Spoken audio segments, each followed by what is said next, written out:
시간 성경 말씀 누가복음 5장 1절에서 11절까지 보겠습니다. 성경 누가복음 5장 1절에서 11절까지 우리 한 절씩 교독하고 11절은 같이 읽겠습니다. 1절입니다. 무리가 몰려와서 하나님의 말씀을 들을새 예수는 겟네사렛 호숫가에 서서 호숫가에 배 두 척이 있는 것을 보시니 어부들은 배에서 나와서 그물을 씻는지라. 예수께서 한 배에 오르시니 그 배는 시몬의 배라. 육지에서 조금 떼기를 청하시고 앉으사 배에서 무리를 가르치시더니 말씀을 마치시고 시몬에게 이르시되 깊은 데로 가서 그물을 내려 고기를 잡으라. 시몬이 대답하여 이르되 선생님 우리들이 밤이 새도록 수고하였으되 잡은 것이 없지만은 말씀에 의지하여 내가 그물을 내리리이다 하고 이렇게 하니 고기를 잡는 것이 심히 많아 그물이 찢어지는지라. 이에 다른 배에 있는 동무들에게 손짓하여 와서 도와달라 하니 그들이 와서 두 배의 채움에 잠기게 되었더라. 시몬 베드로가 이를 보고 예수의 무릎 아래에 엎드려 주여 나를 떠나소서 나는 죄인이로소이다 하니 이는 자기 및 자기와 함께 있는 모든 사람이 고기 잡힌 것으로 말미암아 놀라고 세베대의 아들로서 시몬의 동업자인 야고보와 요한도 놀랐습니다. 예수께서 시몬에게 이르시되 무엇을 말라 이제 후로는 내가 사람을 취하리라 하시니 같이요. 그들이 배들을 육지에 대고 모든 것을 버려두고 예수를 따르니라. 아멘. 할렐루야. 오늘도 주님의 날을 맞이해서 하나님 앞에 모이고 또 유튜브로 예배에 참여하고 계시는 저와 여러분 모두를 하나님이 사랑하십니다. 말씀을 통해서 큰 은혜를 우리에게 허락해 주실 줄로 믿습니다. 우리 한번 따라서 합니다. 나는 예수님이 계시기 때문에 평안하고 만족합니다. 평안하고 만족합니다. 예수님이 답입니다. 성경 말씀이 답입니다. 성령님이 답입니다. 1+3의 복을 주심을 감사합니다. 아멘. 할렐루야. 1+3의 복. 어떤 복이죠? 아브라함의 복, 요셉의 복, 다윗의 복, 베드로의 복. 하나님이 우리에게 주신 줄로 믿습니다. 오늘은 베드로의 복, 1+3의 복, 4명의 복 가운데 제일 마지막 베드로의 복에 대한 말씀을 같이 나누고 은혜를 받고자 합니다. 성령님이 우리 가운데 함께 하시는 줄로 믿습니다. 성경에 보면은 구약 성경은 전체가 예언입니다. 신약 성경은요 성취입니다. 그래서 베드로가 받은 복 가운데 최고의 복은 예수님을 만난 복인 줄로 믿습니다. 그 복을 우리도 받았어요. 그래서 베드로의 복하지만 사실은 내가 받은 복임을 알려야 됩니다. 우리가 하나님 앞에 나와서 기도할 때 많은 부분에 하나님 이렇게 해주세요, 저렇게 해주세요, 전체 요구하는 그런 기도들이 상당히 많습니다. 그 자체가 나쁘다는 게 아니에요. 잘못됐다는 게 아닙니다. 근데 잘 생각해 보면 이미 하나님께서 내게 주신 큰 은혜와 사랑과 축복이 있다는 걸 알려야 됩니다. 그거부터 감사하는 거예요. 그래서 우리는 얼마를 탕감받은 것과 같다? 1만 달란트 탕감받은 자와 같다. 그리고요 사실은 우리는 이미 예수님을 만났습니다. 그래서 죄 용서를 받았고요 우리 안에 성령을 모셨고요 혹시 아직도 죄 용서 못 받았다고 하고 성령을 모시지 않았다고 하는 그런 분들이 있다고 하면 그 문제를 해결해야 되는 거예요. 실은요 다른 것보다도 그 문제를 해결해야 됩니다. 그런데 대부분은요 예수님 믿기로 결심하고 하나님 앞에 나와서 이 정도 예배 드릴 정도라고 하면 누구 만난 거예요? 예수님 만난 거예요. 누구 모신 거예요? 성령님을 모신 겁니다.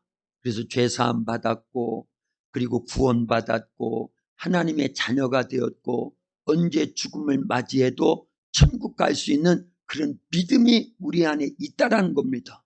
근데 이 모든 것들을 누가 주신 것이다? 하나님이 주신 거예요. 그게 축복입니다. 사실은요. 예.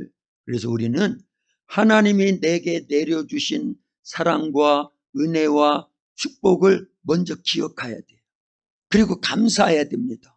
그런 사람은 항상 기뻐할 수 있습니다. 쉬지 않고 기도하게 돼요.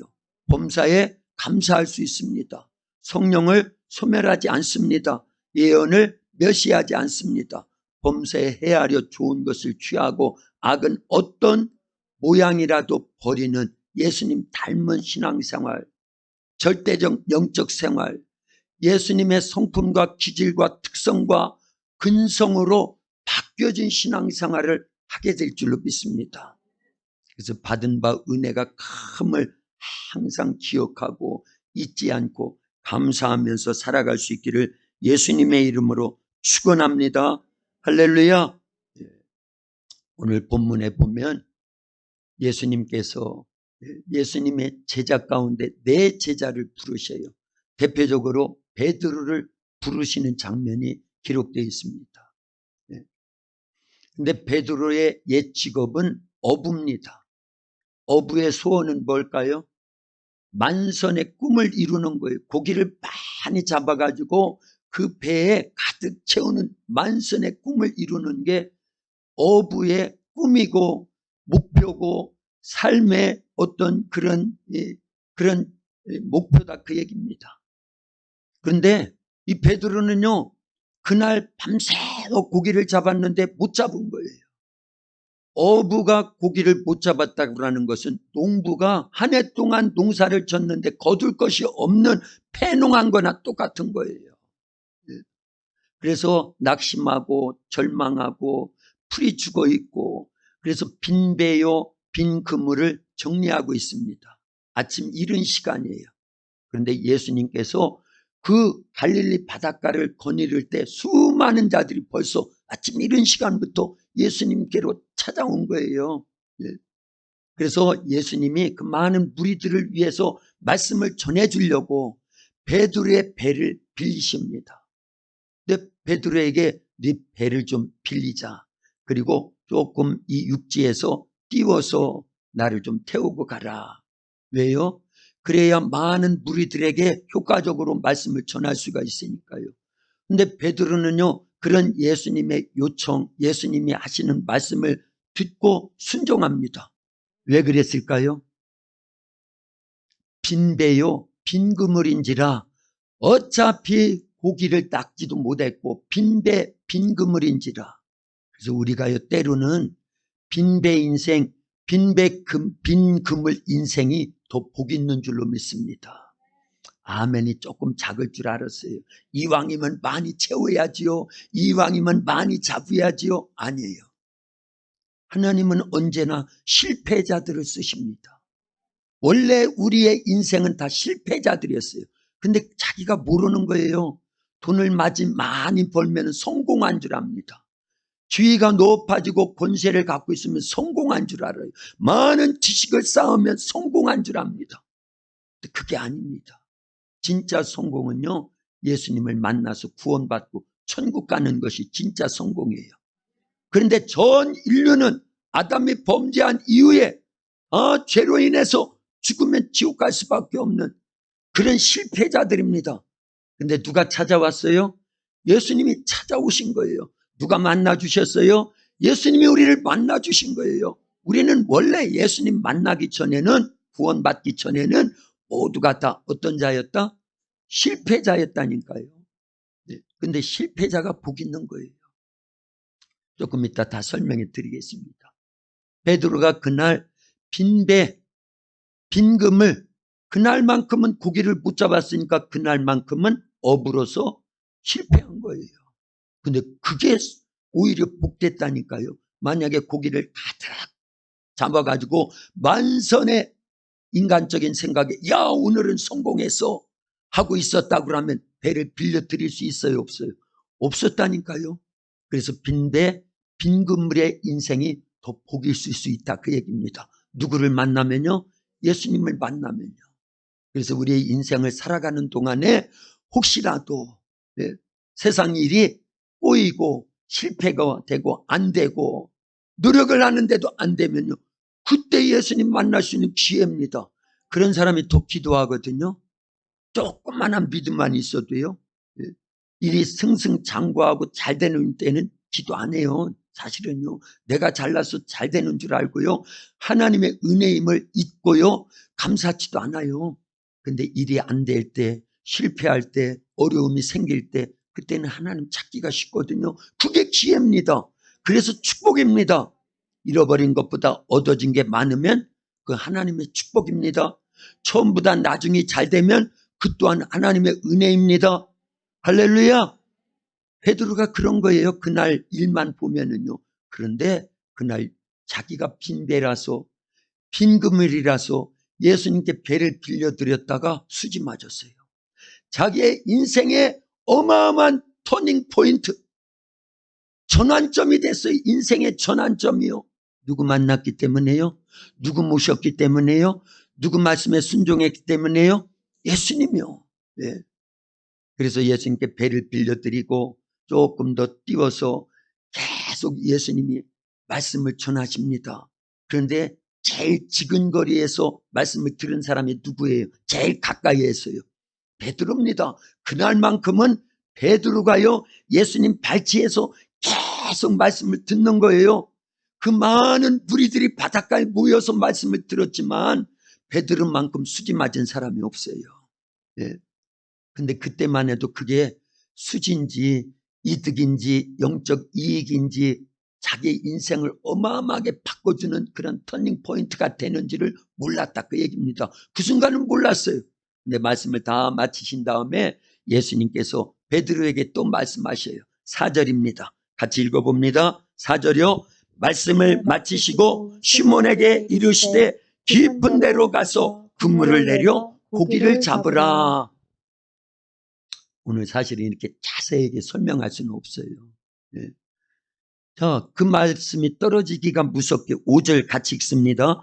시몬이 대답하여 이르되 선생님 우리들이 밤이 새도록 수고하였으되 잡은 것이 없지만은 말씀에 의지하여 내가 그물을 내리리이다.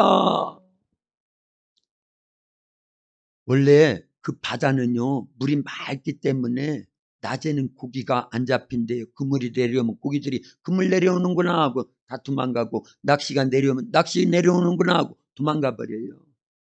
그래서 밤에 잡는다는 거예요. 그래서 본문을 잘 읽어보면 우리가 밤새도록 고기를 잡았지만 못 잡았나이다. 그러나 말씀에 의지하여 그물을 내리리이다. 그래서 베드로는 계속 순종하는 겁니다. 말씀이 들려온 게 은혜입니다. 순종하는 게 은혜예요. 그래서 그물을 내렸더니만 어떻게 됐어요? 그물이 찢어질 정도로 많은 고기를 잡아가지고 자기 배에도 채우고 동료의 배를 손짓해서 불러가지고 그 배에도 가득 채웠습니다. 그런데 그게 문제가 아니에요.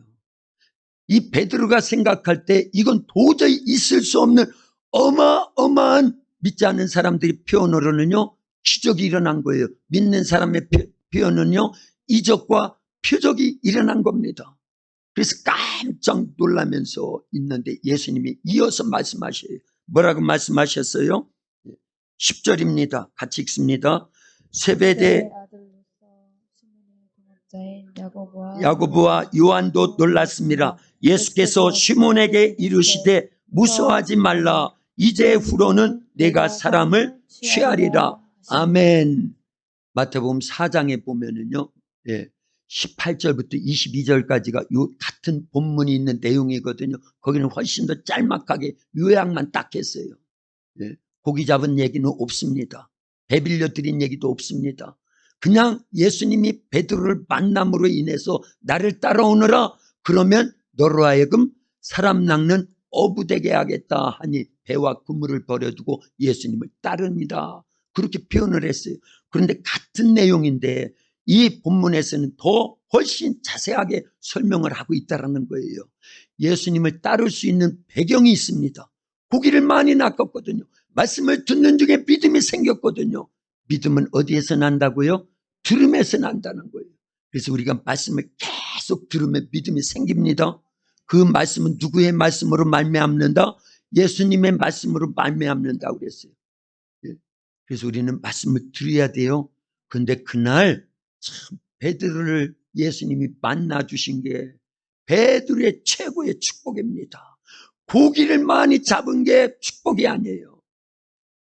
그 바닷가에 갈릴리 바다에서 생업으로 어부로서 일을 하고 있는 사람들이 베드로만 있었겠어요? 수없이 많습니다. 그런데 예수님이 베드로를 만나 주신 거예요. 물론 베드로의 동생 안드레도 만나 주셨어요. 그리고요 야고보와 요한도 만나 주셨어요. 그러나 4명뿐이잖아요. 수많은 어부들이 있었는데 예수님께서 그 4명의 제자들 대표로 베드로를 만나 주셨다는 건 이건 은혜입니다. 할렐루야. 자 보세요. 창세기 12장에서 이스라엘의 첫 번째 조상이 누구예요? 아브라함을 하나님이 만나 주십니다. 원래 아브라함의 고향은 갈대아 우르예요. 갈대아 우르 땅에 살고 있었던 아브라함 75세의 아브라함을 하나님이 찾아오셔서 만나 주시고 말씀하셔요. 너는 너의 본토 친척 아비집을 떠나 내가 네게 지시할 땅으로 가라. 그러면 너로 하여금 큰 민족을 이루고 너는 복의 근원이 돼서 너를 축복하는 자에게는 내가 복을 내리고 너를 저주하는 자에게는 내가 저주하리니 그랬어요. 그 말씀을 듣고 순종해서 떠납니다. 자 보세요. 그 갈대아 우르 땅에 수없는 사람들이 있었을 겁니다. 아브라함처럼 나이가 많았는데도 불구하고 무자한 자들이 아브라함만 있었겠어요? 또 있었겠어요? 무자라는 말 잘 이해가 안 돼요. 자식이 없는, 아들이 없는 그런 사람들이 또 있었겠어요? 없었겠어요? 많이 있었습니다. 그럼에도 불구하고 하나님은요 아브라함을 찾아오신 거예요. 그리고 소명을 주신 겁니다. 말씀하신 거예요. 큰 축복의 말씀을 주신 겁니다. 꿈으로 심어주신 거예요. 그걸 뭐라고 한다고요? 은혜라고 하는 거예요. 은혜라고 하는 거예요. 자, 출애굽기 1장부터 3장까지를 쭉 읽어보면요. 출애굽기의 주인공이 누구지요? 모세입니다. 그 당시는 애굽에서 400년 이상을 노예 생활하고 있어요. 히브리인 이스라엘 백성들이요. 그런데 바로가 이스라엘 백성들이요 번창해지니까 그 인종을 말살시키고 더 이상 숫자가 늘어나지 않게 하려고 어떤 정책을 펴요? 남아 살해 정책을 핍니다. 그래서 히브리인 이스라엘 백성들 가운데 아들이 나면 다 죽이라는 거예요. 그럴 때 태어난 사람이 누구예요? 모세입니다. 자, 모세만 갈대상자에 보호를 하다가 여기 집에서 보호하다가 갈대상자에 넣어가지고 나일강에 띄워보냈겠어요? 아니에요. 수많은 사람들이 자기 손으로 아들을 죽일 수가 없으니까요. 그 갈대상자는 보편적이었던 거예요. 집안에 그냥 쓰고 있는 그 상자들이에요. 우리나라 옛날에 뭐 광주리 같은 거 이런 것들이나 똑같은 거예요. 거기에 넣어가지고 나일강에 다 띄워보내는 거예요. 자기 손으로 안 죽이고요. 어떻게 자식을 자기의 손으로 죽입니까? 그러나 바로왕의 아주 귀엄한 그런 명령이 있으니까 순종을 안 할 수가 없잖아요. 그래서 띄워보내고 옆집의 아들도 뒷집의 아들도 계속 나일강에 띄워보내서 죽인 겁니다. 그런데 하나님께서는요 모세를 그 나일강의 부모가 3개월 동안 집에서 숨겨놓고 키우다가 더 이상 키울 수가 없으니까 갈대상자에 넣어서 띄워보냈는데 누구에게 발각이 돼요? 발견이 됩니까?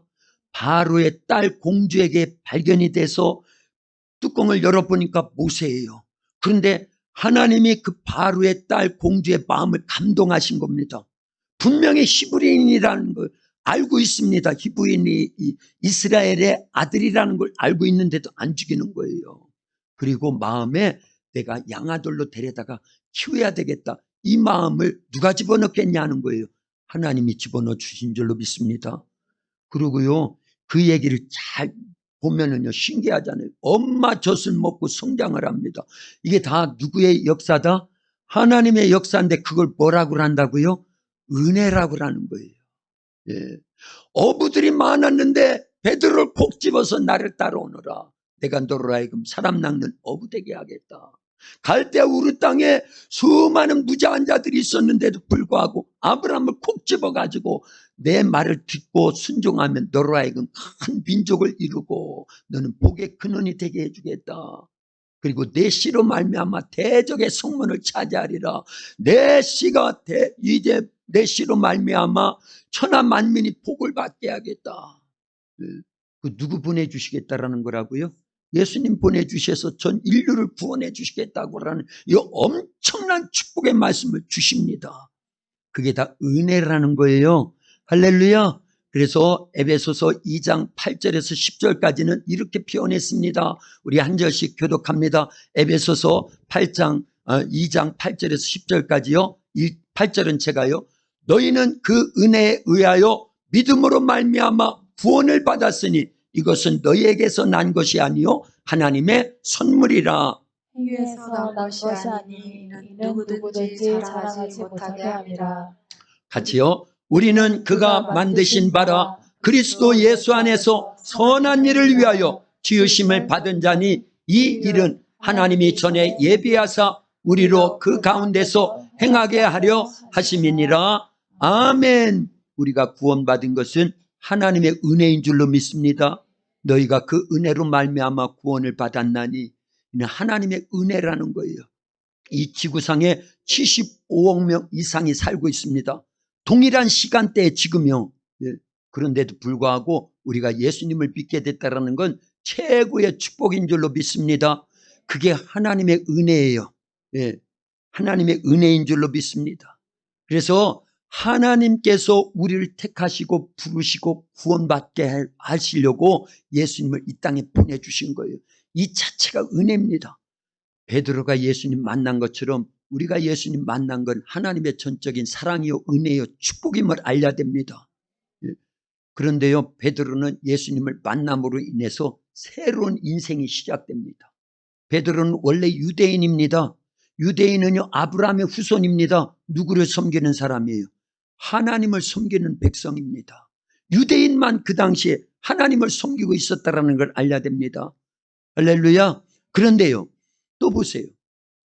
이 베드로는 유대인일 뿐만 아니라 오늘 본문과 같이 예수님을 직접 만났어요. 그리고 예수님이 나를 따라오너라. 그러면 내가 너로 하여금 사람 낚는 어부 되게 해야겠다. 그러니까 예수님을 만났던 사람들이 많지 않습니다. 할렐루야. 예수님은 이 땅에 육체를 갖고 계시는 동안이 몇 년이었어요? 33년. 그것도 공생에는요 3년 아주 짧은 그 시간에 예수님을 만날 수 있었던 사람 많지 않다니까요. 더군다나 예수님의 제자로 부름을 받은 사람은요 12명 딱 그 12명 뿐이에요. 그런데 그 중에 베드로가 속한 겁니다. 그가 이 엄청난 축복을 받은 겁니다. 베드로는요.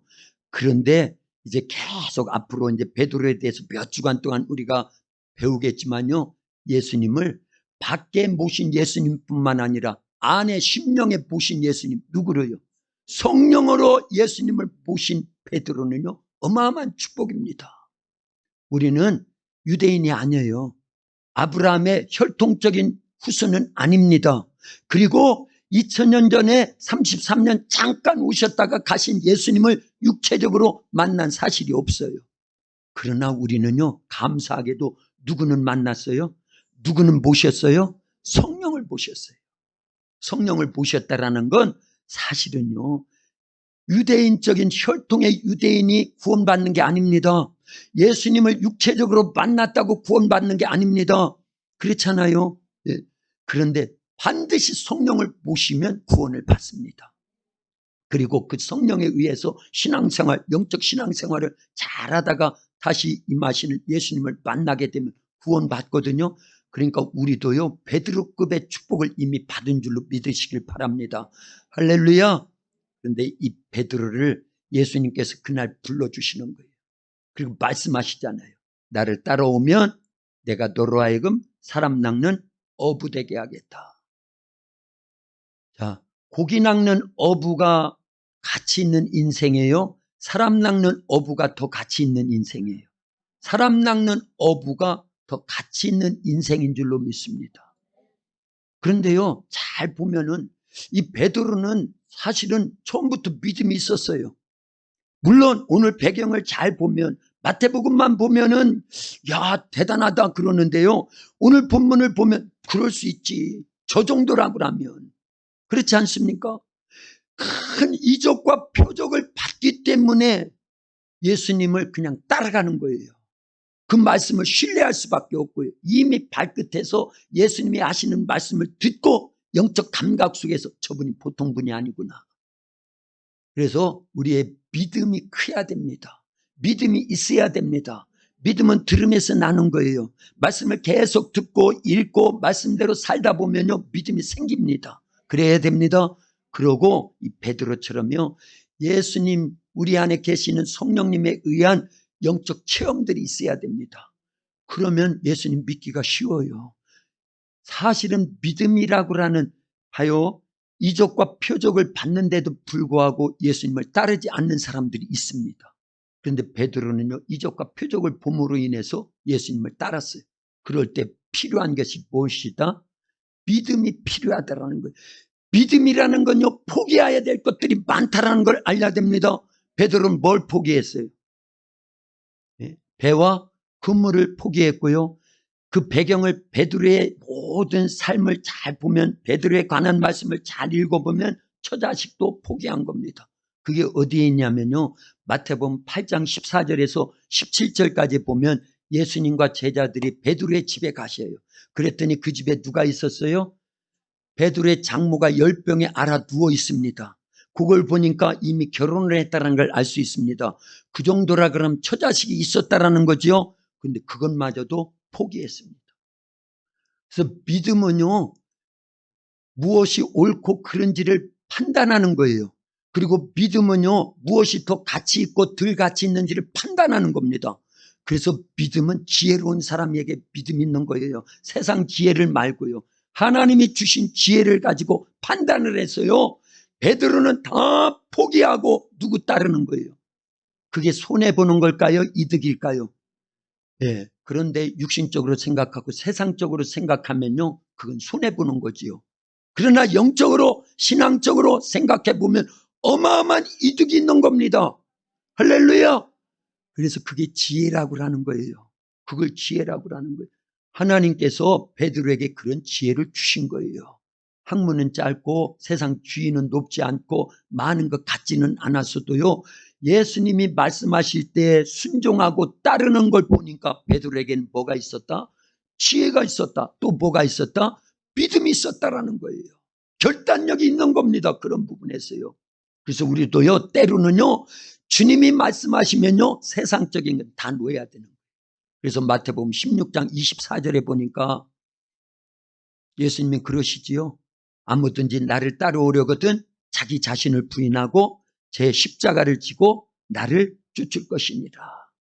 포기해야 될 게 많다라는 거예요. 그러나 그 포기한 것보다 얻어진 게 더 많다라는 걸 우리는 믿음으로 내다보는 겁니다. 자, 세상을 포기해야 천국을 얻습니다. 할렐루야. 육신적인 일들을 포기해야 사실은요, 영적인 걸 얻어요. 그런 사람이 기도하게 되고 말씀을 더 읽게 되고 더 예배에 참석하게 되고 더 주를 위해서 충성을 다하고, 그게요 그냥 되어지는 게 아니에요. 텔레비전 보는 시간 그대로 계속 보고 있으면 성경 읽는 시간이 없는 거예요.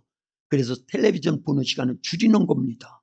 세상 일들 하지 말라는 게 아니에요. 꼭 해야 될 일은 해야지요.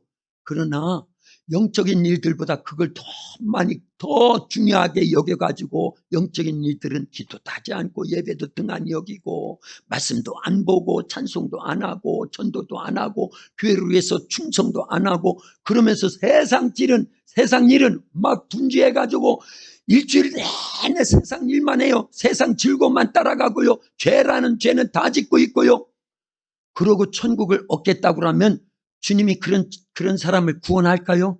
절대 구원 못 얻었습니다. 교회에 나와 있다고 구원받는 게 아니에요. 그런 판단이 있어야 됩니다. 베드로가 그날 예수님을 만난 게 축복입니다. 주님의 말씀을 들은 게 축복입니다.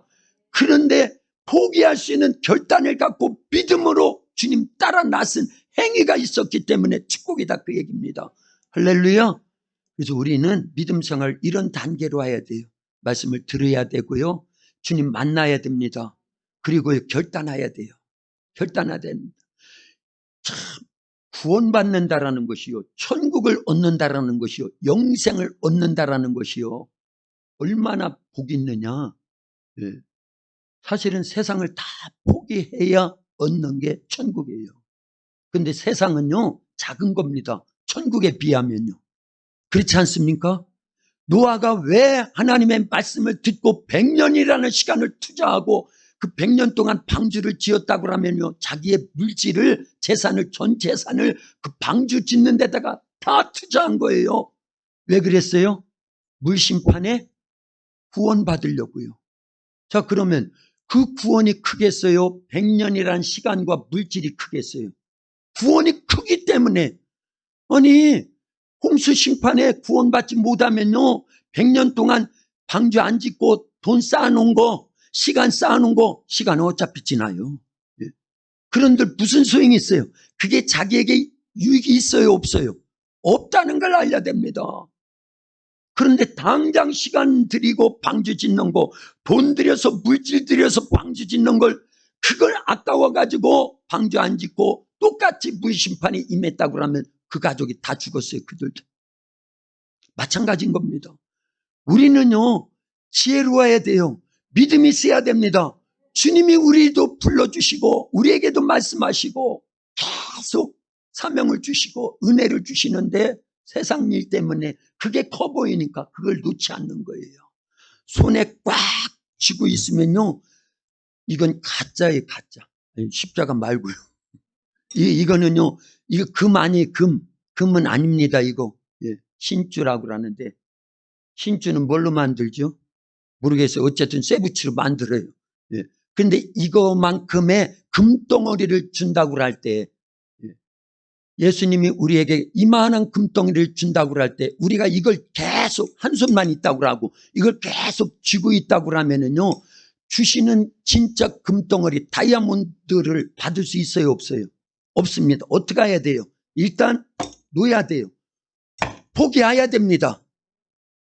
이거 놓아야 되는 거예요. 할렐루야. 그런데 이걸 손해라고 그래요. 받을 게 더 큰데, 받을 건 뭔데요? 천국입니다. 구원입니다. 영생입니다. 하나님의 자녀가 되는 거예요. 그래서 베드로가 지혜로웠구나. 믿음이 있었구나. 예수님을 위해서 포기했던 수많은 믿음의 사람들은요, 지혜로웠던 거예요. 사도행전 6장에 보면 7장까지요, 최초의 기독교 역사 가운데 예수님 빼고 최초의 순교자가 누구예요? 스데반 집사님이 순교합니다. 순교 직전에 복음을 전해서 예수님의 말씀을 전했습니다. 돌이 막 날라오는데 하늘문이 열려져 버렸어요. 누가 보였어요? 예수님이 앉아 계시던 그 보좌에서 벌떡 일어나가지고 스데반의 영혼을 맞이하려고 하는 그 장면이 보인 거예요. 누구에게요? 스데반의 영안이 열려져 가지고요. 그러니까 스데반의 얼굴이 뭐와 같이 빛났다고요? 천사의 얼굴과 같이 빛났다라는 거예요. 자, 그 순간에 스데반은요, 자기를 향해서 돌을 던지는 사람들에 대한 미움이 이만큼도 없어요. 터럭만큼도 없습니다. 왜 그럴까요? 받을 은혜가, 이미 받은 은혜도 크지만 천국이 보이잖아요. 예수님이 보이잖아요. 영생이 코앞에 있습니다. 천국에 쏙 들어갈 건데요, 육신의 아픔은 잠깐입니다. 육신의 죽음은 잠깐이에요. 포기는 잠깐인 겁니다. 육신의 삶에 초점을 맞추지 마세요. 그래서요, 예수님도 요한복음 6장 66절에 63절에 뭐라고 말씀하시래요? 살리는 것은 영이니 육은 무익하니라. 내가 너에게 이른 말이 영이요 생명이니라. 그러면 육신을 위해서 살려야 되겠어요? 영혼을 위해서 살려야 되겠어요? 영혼을 위해서 살려야 되는 거예요. 이제 결론 났지요? 다 포기해야 됩니다. 다 놓아야 되는 거예요. 그래서 마태복음 13장 44절에는요, 천국은 마치 이와 같으니 하면서요, 천국은 마치 밭에 감추인 보화와 같다라는 거예요. 이를 발견한 자가 그 보화를 얻기 위해서 자기 집에 돌아가 가지고, 자기 땅이 아니거든요, 소장농이에요. 그래서 자기의 전 재산을 다 팔아가지고 뭐를 산 거와 같다? 밭을 산 거와 같다. 그 밭에 뭐가 있으니까요? 보화가 있으니까요. 천국이 그와 같다라는 거예요. 이 세상 밭이에요, 밭. 이 세상 밭입니다. 우리의 마음도 밭이지만요. 그런데 천국은 보화입니다. 그래서 이 보화 같은 이 천국을 얻기 위해서는요, 다 팔아야 돼요. 그리고 밭을 사야 됩니다. 그 밭 안에 뭐가 있기 때문이에요. 그게 신앙생활이에요. 그래서 시간도 물질도 우리의 인생의 모든 것들을 어디다 투자하는 거예요? 신앙생활에 투자하는 겁니다. 영적 생활에 투자하는 겁니다. 말씀 순종에다가 투자하는 거예요. 그러면 보화와 같은 천국을 얻고 영생을 얻고 하나님의 자녀가 되고 이 땅에서도 성령의 권능하에 승리하는 신앙생활을 할 수 있기 때문인 줄로 믿습니다. 그래서 고린도 후서 4장 7절부터 11절까지에서는요, 10절까지에서는 이렇게 표현을 했습니다. 자, 한 절씩 교독합니다. 7절 제가 먼저요. 우리가 이 보배를 질그릇에 가졌으니 이는 심히 큰 능력을 하나님께 있고 우리에게 있지 아니함을 알게 하려 함이라. 우리가 사방으로 우겨쌈을 당하여도 쌓이지 아니하며 답답한 일을 당하여도 낙심하지 아니하며 박해를 받아도 버림받지 아니하며 거꾸로 들임을 당하여도 망하지 아니하고 우리가 항상 예수의 죽음을 몸에 짊어지면 예수의 생명이 또한 우리 몸에 나타나게 하려 함이라. 아멘. 할렐루야. 그 7절로 가보세요. 7절. 우리가 이 보배를 어디에 가졌다고요? 질그릇에 가진 거예요. 자, 그러면 보세요. 질그릇은 우리의 몸입니다. 몸은 원래 재료가 뭐예요? 육체는요? 흙입니다. 그러니까 질그릇 맞은 거예요. 그런데 질그릇이 중요해요? 그 안에 보배가 중요해요? 보배가 중요한 겁니다. 근데 우리는 보배를 얻으려고 하지 않고 이 질그릇에는 어마어마한 투자를 합니다. 그런데 소용없어요. 질그릇 속에 보배가 없다고 하면 소용이 없습니다. 그 보배는 꼭 간직해야 된다, 그 얘기입니다. 할렐루야. 베드로는 이날 본문을 통해서 보면은요, 자기의 질그릇과 같은 빈배 인생, 빈 그물과 같은 인생의 보배 중에 보배이신 누구를 모셨어요? 예수님을 만나고 모신 겁니다. 배에다가 모셨잖아요.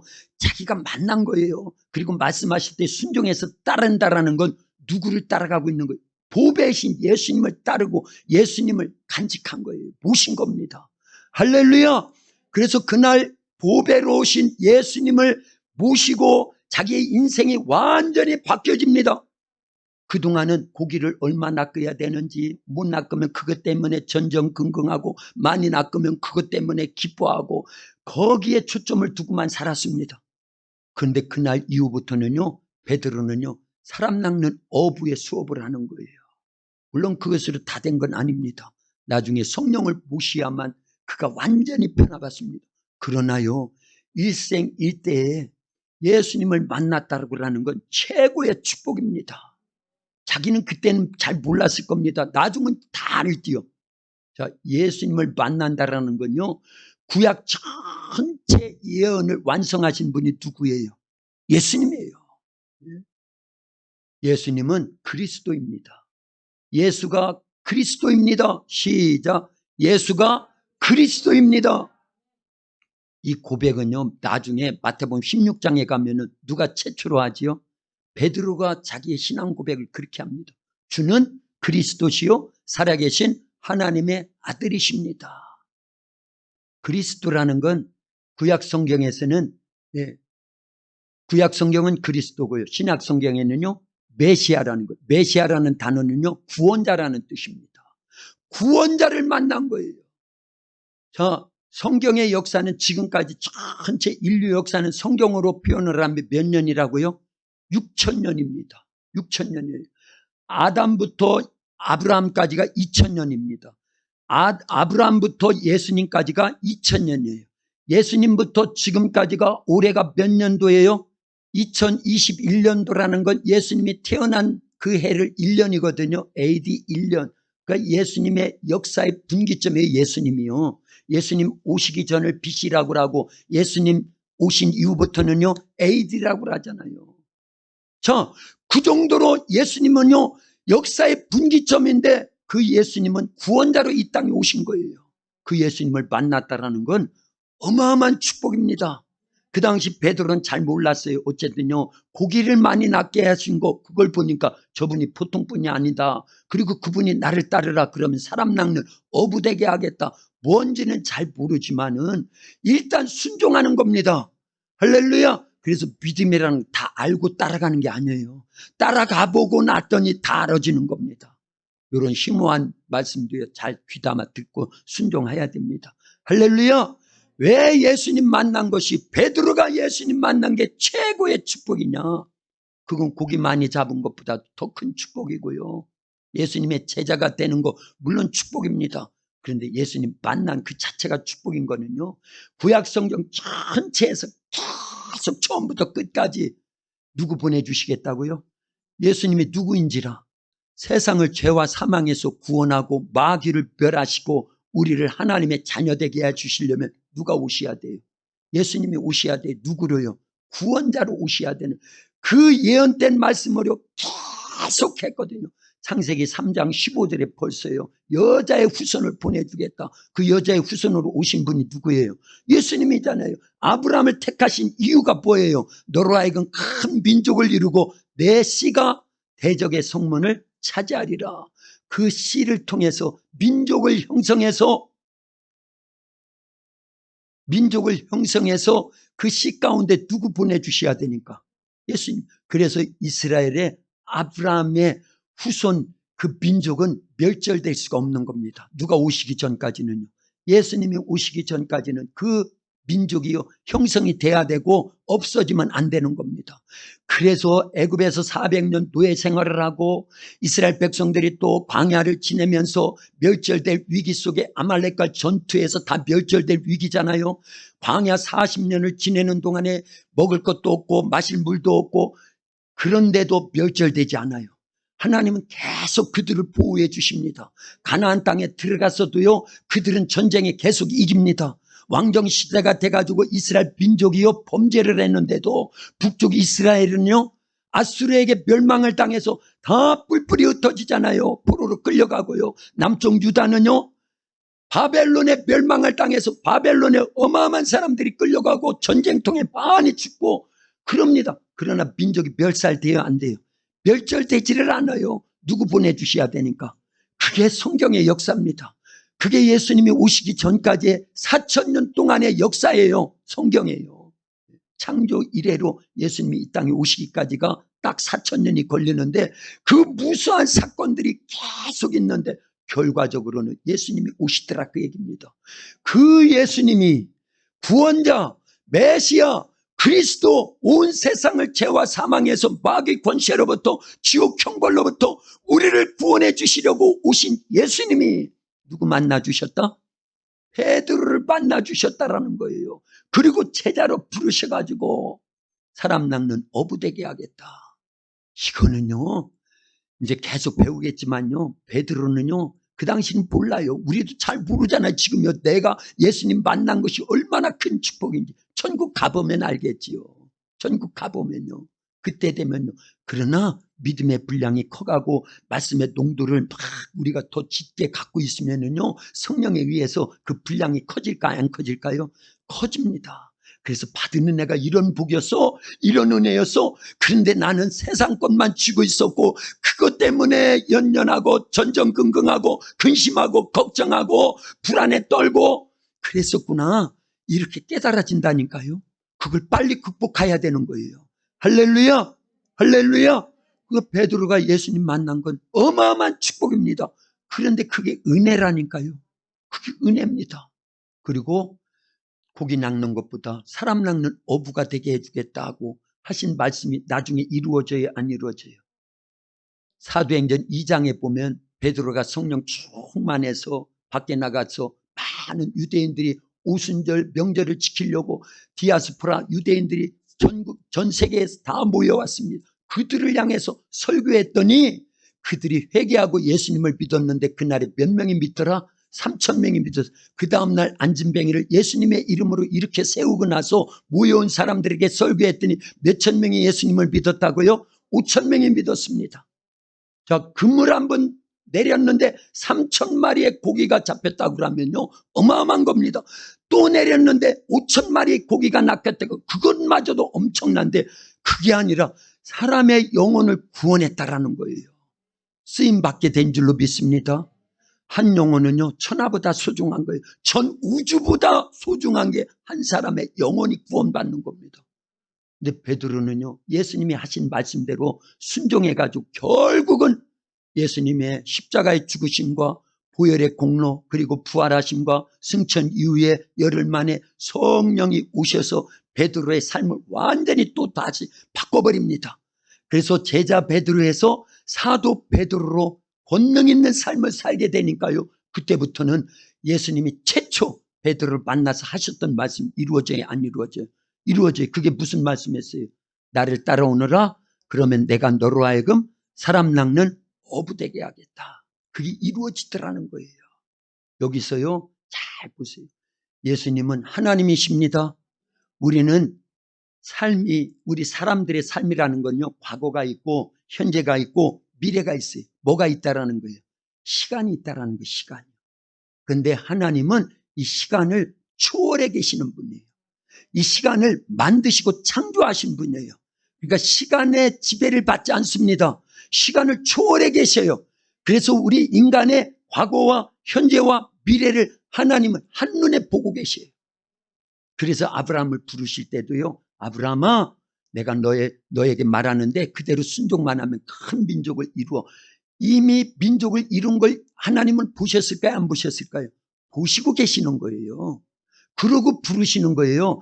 그래서 우리는 어떤 하나님의 일을 하실 때 하나님은 뭐부터 하신다? 말씀부터 하신다 그러지만 하나님은 이미 이루어진 걸 다 보고 계시는 거예요. 그럼 베드로를 부르실 때 베드로가 사람을 낚고 있는 거, 설교에서 3,000명 5,000명씩 회개시키고 여기저기 다니면서 전도해서 무수한 사람들을 구원받게 하는 일을 예수님이 미리 보셨을까요? 안 보셨을까요? 보셨다니까요. 예수님은 하나님이셔요. 그러고 하신 말씀이 그게요. 나를 따라오너라, 그러면 너로 하여금 사람 낚는 어부되게 하겠다. 그런데 우리에게 필요한 거는요, 베드로처럼 말씀을 순종하는 거예요. 그때 필요한 게 또 뭐라고요? 믿음인 거예요. 그래서 순종과 믿음은요, 동전의 양면인 겁니다. 믿음 있는 사람은 하나님 말씀대로 순종하는 거예요. 믿음 있는 사람은 예수님 말씀대로 순종하는 겁니다. 이때 순종이라는 단어 속에는요, 반드시 뭐가 따라오야 된다? 행함이 따라오야 되는 거예요. 우리 도학교의 성도들 맞습니다. 오늘 처음 듣는 분들은 그렇게 여겨야 됩니다.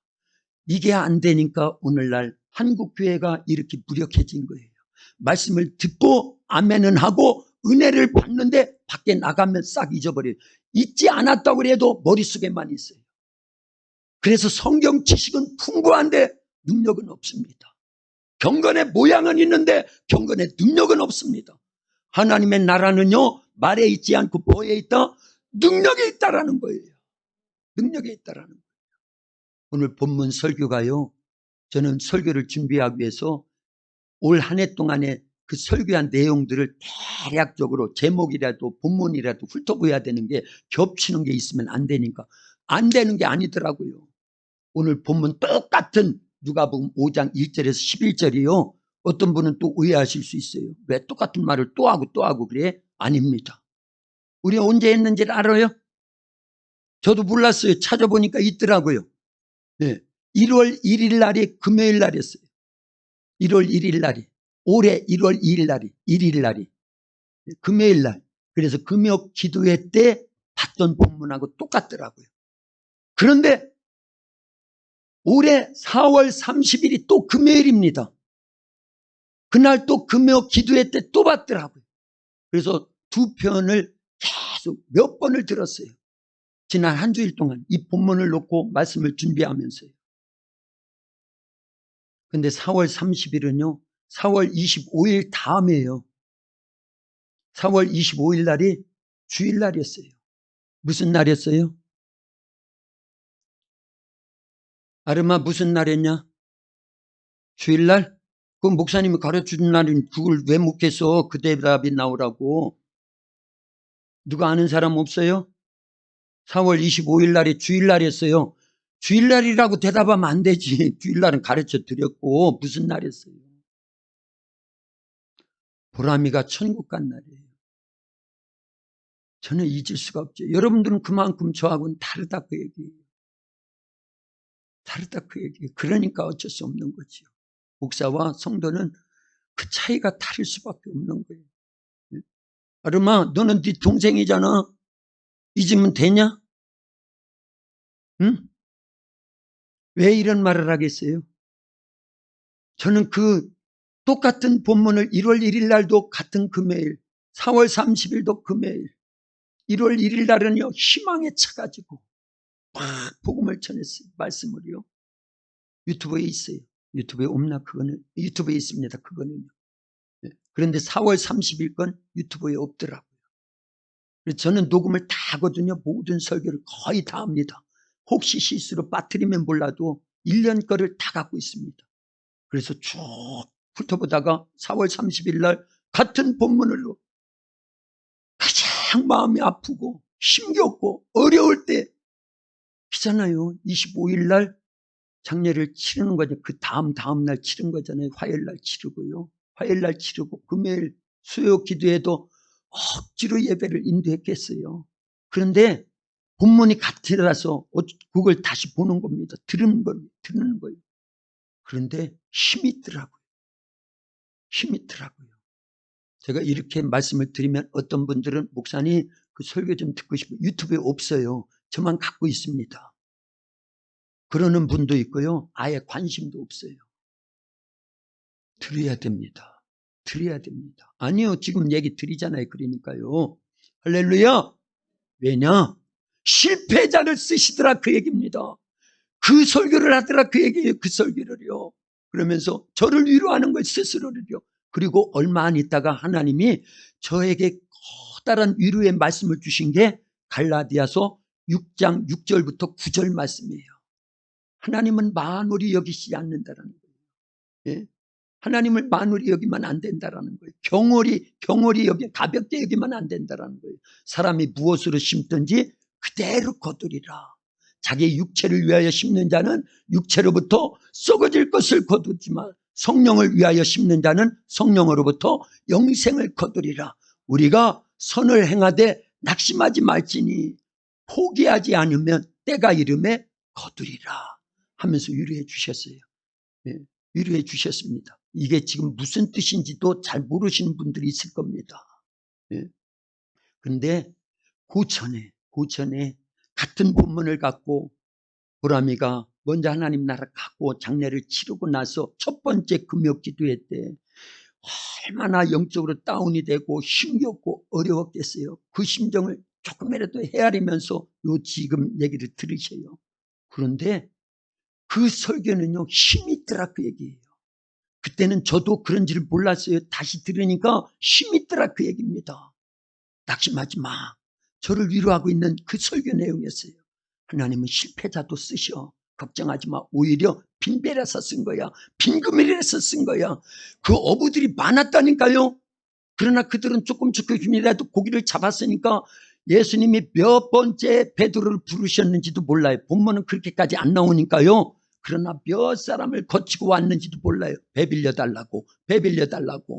근데 안 빌려줬어요. 우리는 빈배라서 빈그물이라서 그런 어려움을 겪고 있었기 때문에 실패자를 쓰시는 거예요. 하나님이 40의 모세를 쓰지 않습니다. 몇 세의 모세를 쓰셔요? 왜요? 실패했기 때문에 쓰시는 거예요. 아브라함을 왜 쓰셔요? 금방 대답도 다 가르쳐 드렸는데 아브라함을 왜 쓰셨다고요? 실패자예요. 자식 못 나는 실패함이 있었잖아요. 계속 못 나고 있으니까요. 부름을 받았는데도 25년이 지나서 아들 하나 이삭 딱 나는 거예요. 그러나 그건 하나님의 섭리예요. 계획이에요. 뜻입니다. 실패했다고요? 좌절하지 마세요.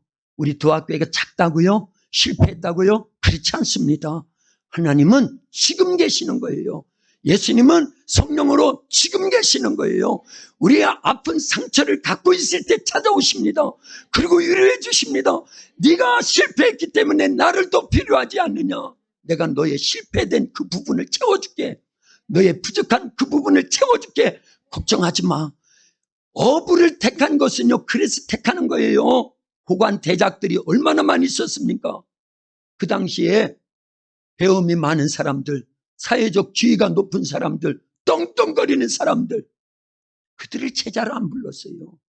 예수님의 제자들은 다 비천한 자들이었어요. 그래서 그 말씀이 있는 거예요. 질그릇과 같은 우리 속에 보배를 모셨다, 그 얘기예요. 이는 누구든지 육체를 자랑하지 못하게 하려 합니다. 그래서 우리가 사방으로 우겨쌈을 당하여도 쌓이지 않는 거예요. 답답한 일을 당하여도 낙심하지 말라는 거예요. 핍박을 받아도요, 버림받지 않다라는 겁니다. 그리고 마지막이 뭐지요? 거꾸러뜨림을 당하여도 낙심하지 말라는 거예요. 이런 때는 좀 띄워주면 얼마나 좋냐. 제가 다 못 이어서 죄송해요. 이해는 하지요. 무슨 뜻인지는요. 주님이 베드로를 찾아봤듯이 우리가 낙심할 수밖에 없고 절망적일 수밖에 없고 포기할 수밖에 없는 인생이라 할지라도요. 주님은 그때 일을 시작합니다. 그래서 사람의 끝은 하나님의 새로운 시작이에요. 그래서 1월 1일 날은 새로운 시작이라고 하는 제목하에 설교를 했더라고요. 같은 본문을 갖고요. 그리고 4월 30일은요. 빈배 인생에 찾아오시는 예수님, 이렇게 제목을 넣어서 설교를 하면서 저 스스로를 위로하고 성도들을 위로하기 위해서 그 절망적이고 어떤 부분에서, 왜냐, 우리 도학교에는 어린이 사역에 대한 모든 걸 투자하고 있어요. 근데 애가 죽었어요. 물론 그건 하나님의 섭리. 생사화복은 누가 주관하세요? 하나님이 주관하시죠. 1년 전에 모야병이 발병해가지고 막 기도해서 기회를 줬습니다. 그나마. 그리고 구원의 확신 속에서 아이들, 우리가 그것까지는 책임을 묻지. 우리는 최선을 다해서 기도하고 살려보겠다고 막 살았으면 얼마나 좋아요. 근데 천국에 먼저 갔잖아요. 그러고 며칠 안 돼서 설교를 하자니 얼마나 실망되고 낙심되고요. 마음이 아프고. 그래서 목사와 성도하고는 다른 겁니다. 날짜를 잊어버리잖아요, 성도님들은. 어떤 분들은 뭐 그런 일이 있어서 할 정도고요. 목사님 잊을 수가 없는 거예요. 왜냐? 너희들은 그렇게 여기지 않을 수 있지만 교회 안에 성장하고 있는 우리 아이들은 다 내 자식인 거예요. 그걸 알았어요, 저는요. 그래서 아이가 지금도요, 마음이 막 아파요. 이런 설교를 처음 하잖아요, 처음. 입 밖에 내기가 싫어가지고 처음 하잖아요. 근데 그걸 극복해 주시는 줄로 믿습니다. 그 하나님이에요. 그래서 예수님이 베드로를 찾아오신 그것이나 우리를 찾아온 거나 똑같아요. 그리고 우리에게 사명을 주십니다. 빈배와 같고 빈 그물과 같은데 이미 사명을 주셨어요. 그게 베드로의 축복입니다. 1+3의 복의 최종적인 복이고요. 그리고 7대 비전 선포문을 정리해가지고 아주 나눠드렸지요. 70가지 기도 제목 속에. 그래서 그때 이후로 더 기도하고 더 소망이 하나님 나라에 뚜렷해지고 더 영적 생활에 올인하게 되고, 그렇구나, 조그만한 아이도, 13살 먹은 아이도 어느 순간에 죽음을 맞이할 수 있다고 하면 우리같이 나이 많이 먹은 사람은 언제고 불러가실 수 있는데, 그런 때가 오기 전에 아직 육체가 있는 기회의 때 고린도후서 6장 1절과 2절 말씀대로 보라 지금이 은혜 받을 만한 때요, 보라 지금이 구원의 날이라도, 우리는 그렇게 여겨야 되는데 이런 설교가 들려오야 됩니다. 그래서 육체가 있는 동안에 기회의 땜을 알고요, 준비해야 되는 거예요. 베드로는 준비를 잘한 겁니다. 잘한 거예요. 다 포기하는데 그게 포기가 아니에요. 마땅히 놓으면 더 얻는 겁니다. 잃어버린 것보다 얻어진 게 많으니까요. 처음보다 나중에 잘 됐으니까요. 고기 낚는 어부보다 사람 낚는 어부가 인생의 최고의 가치니까요. 우리도 그렇게 바꿔주시는 줄로 믿습니다. 기도합니다. 살아계신 아버지 하나님, 감사합니다.